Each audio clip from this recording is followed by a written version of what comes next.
Hello and welcome to episode 89 of the Focus on Gaming podcast. I am Duncan and it's just me this week. Martin and Tom are both busy. Sometimes real life gets in the way. So I thought I'd come on this week and I've been playing Atomfall. So I thought I'd just do a review of that. And then next week's episode will no doubt be regarding the Switch 2 because the Nintendo Direct happens on the 2nd of April and we'll be reporting on that. So anyway, on to Atomfall. Well, what can I say? I've played it via Game Pass, so I'm playing it on the Xbox Series X, and yeah, it's been compared to Fallout. It is based on there was a real life incident called the Windscale Fire, which was at a nuclear site in 1957. Now, what happened there? There was a fire in the I don't know what they call it. Anyway, the reactor of some kind. It wasn't as big as some other ones, but it was still a bad nuclear disaster. But it didn't affect the area as much as, say, Chernobyl or Fukushima kind of thing. And I mean, the area now is still operational as a nuclear site, but obviously it's been rather improved since then. But anyway, so this is a hypothetical situation about what would happen if, well, there was other things happening and the accident wasn't contained. So the story is that you wake up in a bunker, you don't know why, you're locked in the area that has been closed off, and there are lots of NPCs. There are some people that call themselves, well, they don't call themselves, but everyone calls them the Outlaws, and who are the wild people of the areas. And then there's religious fanatics, and then there's a village that you can walk around, which is a typical countryside British village, that has a bakery and a pub and other such things. And in 1957. So the gameplay, it is very much like Fallout, but I will say there are comparisons to Fallout. It is not like a Fallout. If you have played any of Rebellion's other games, the Sniper Elite games, so you will get some of the gameplay elements because it is a stealth-based game. You don't have to. Yeah, it's first person though, unlike their sniper games, which are third person, except for when you're sniping. This is a fully first person game, and there are basic weapons: shotgun, rifle, semi-automatic rifle. Oh, what is a pistol, revolver? But then there's melee weapons, and personally, I'm enjoying the melee. I'm finding that a lot easier because ammo is limited, and you can't hold that much. It will just stop you from picking ammo up if you've got above a certain amount. And so the fighting is timed almost, because when you hit people, it knocks them back or it interrupts their attacks. So you sort of have to time it when they come in so they can't hit you, but then also get in close enough so that you do actually physically hit them. The other option, because it is quite fast to switch between weapons, is to shoot somebody. There is shotgun. Shotgun's easy to actually kill somebody, but shoot somebody and then switch to a melee and just beat them to death. Takes about, well, depending on the person, it can take up to about 8 hits to kill some of the strong ones, but most of them take 3 hits, 4 hits. So yeah, so that's not too bad. When you first started, you'd have no weapons and you're just using your fists, and you don't really understand the timing. It does feel like quite a hard game, but once you get used to it, it's actually pretty easy. There are plenty of difficulty settings, and if you listen to us regularly, you'll know I do like it easy. I've got some of the things on easier than normal, but their recommended difficulty is one from the most difficult, and there's about 5 different settings. So yeah, I did reduce it from that. So your experience may be different to mine. So graphics, it's a very pretty game. Again, it's if you played Sniper Elite Resistance recently, imagine that, but slightly upgraded to be a bit nicer. I'm getting some graphical glitches. Like when you are running near water, it, it's almost like the water goes low poly. Um, yeah, so it's occasional graphical glitch like that, but it wasn't too bad when either not sprinting and some of the times. But yeah, if you're out in the open and you're sprinting, water didn't look particularly good. Talking of bugs and glitches, there's a sound bug that some people get where the sound just stops working. It's something to do with the save at the moment. Apparently, a fix is coming, but if you put the auto save up to about, I think somebody said that they tried it 10 minutes and it stopped doing it. And the other option is just restart the game and you're all good. That has only happened to me once so far. It happened to me early on in the game, yeah, and I've been playing for about 7 hours now, so it hasn't affected me too much. So yes, anyway, so we'll get back to you start in quite an open area. There's about hang on, there's 4 main maps. There's the village and then 3 other areas, and then there is the actual reactor area as well that you can go into, which is pretty big as well. Each of the open areas and the village will probably take you, if you sprint across them, 2 minutes, maybe 3 minutes to run across. But quite often you can't go direct, so give yourself sort of up to 5 minutes to cross each map. So it's not as big as your Fallout, but if you've played Avowed, if you've played Outer Worlds, so if you played the Obsidian recent games, then yeah, you probably get the idea. But they are very, very, very full of things to do. I tried my best to do one particular mission, and that was it. I think 2 hours later, I completely forgot and was like, "Oh yeah, I need to go back to do that." And there's lots of what you find you think is secrets, or there'll be a gap in a fence, and you think, okay, well I know I've got to go through there to find something, and there will be something. There's never a dead end that just has nothing in it. I mean, you will get something where there's just a chest or something, but I've found underground bunkers, cellars in buildings, and these are all loaded separately. Yeah, and I've found whole missions that are pretty much secret. You do, however, find some of these things that maybe there might be notes that give you hints or coordinates, because you don't get a mini map. You can see where you are on the map, but you will sometimes, rather than getting a mark on the map by somebody, if you'll talk to an NPC, they'll say, "Oh, I'll mark it on your map."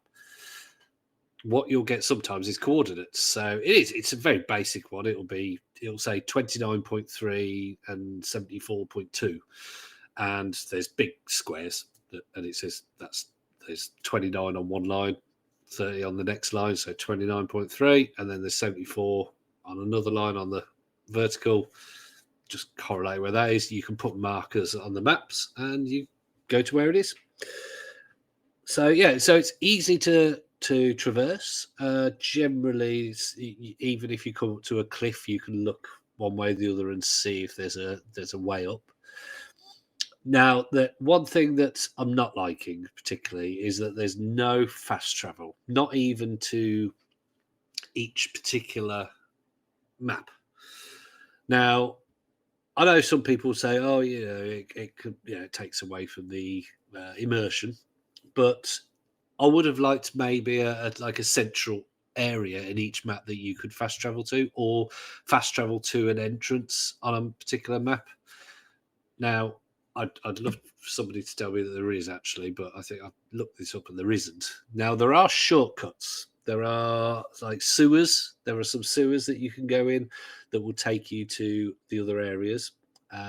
So it will cut down the time that you take, but that's still, if you're over the other side of the map, it if to go to another area, it could take you 10 minutes nearly.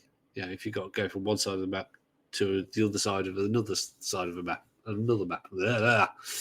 Try to say that 10 times. All right, so yeah, it's that's a minor thing because, as I said, you're never short of things to find. Enemies and various things do respawn, so they're not every 5 meters. You're not fighting somebody all the time, and you can just run for people if you want. You can run for people. You can stealth past them. You can take them down. There's only one takedown animation, which is basically you kick back at somebody's knees, pull them down, and you snap their neck. That's the only way that you can kill somebody stealthily, and it's not actually a stealth kill because if somebody's in front of them facing away, they hear you, which I suppose is realistic because I think if you're having the back of your knees kicked and somebody's pulling you backwards, you're going to go, "Hey, stop it!" or "What?" So yeah, so traversal and the map, they're big enough and they're full enough that you will never feel that it's boring.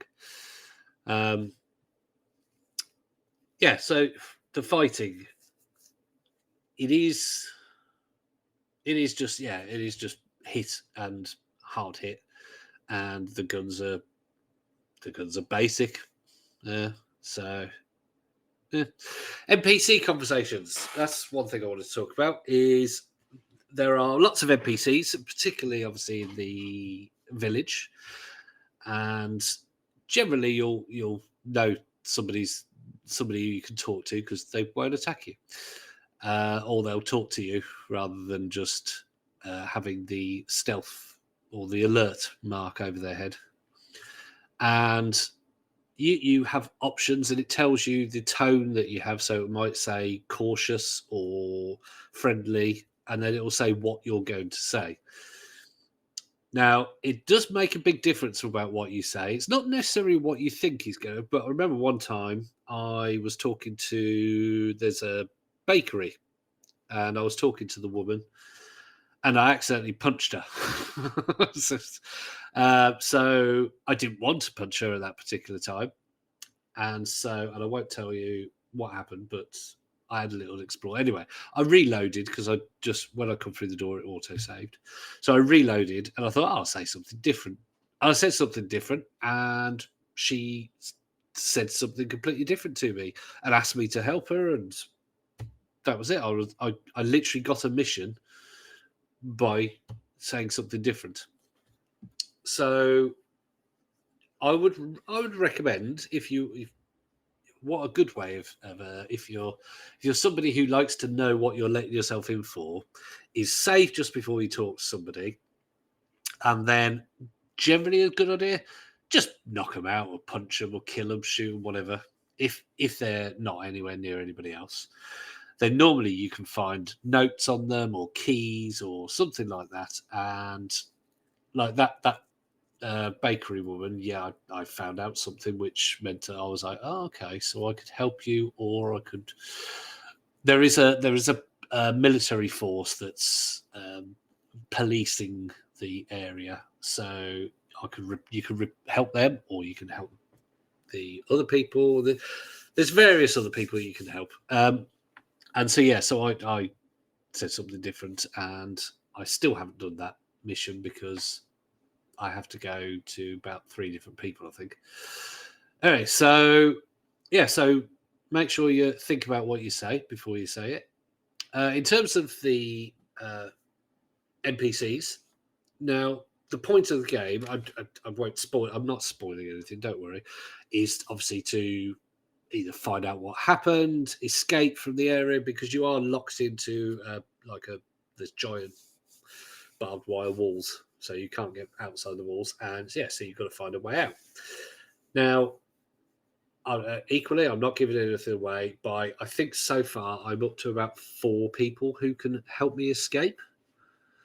Now, I don't know whether I've got to complete all of their stories to find out, but I'm thinking that I could complete one of their storylines, and whether I get a good one, whether they're helping me, whether they're actually helping themselves, whether they're evil or whatever, or good, I don't know. That's quite a hard one at the moment. There's there's somebody that phones you on red phone boxes. There's another person in the village that said that they can help me escape. There's another person that's not in the village, and there's another person in the reactor that said that they can help me. So yeah, that's at least 4.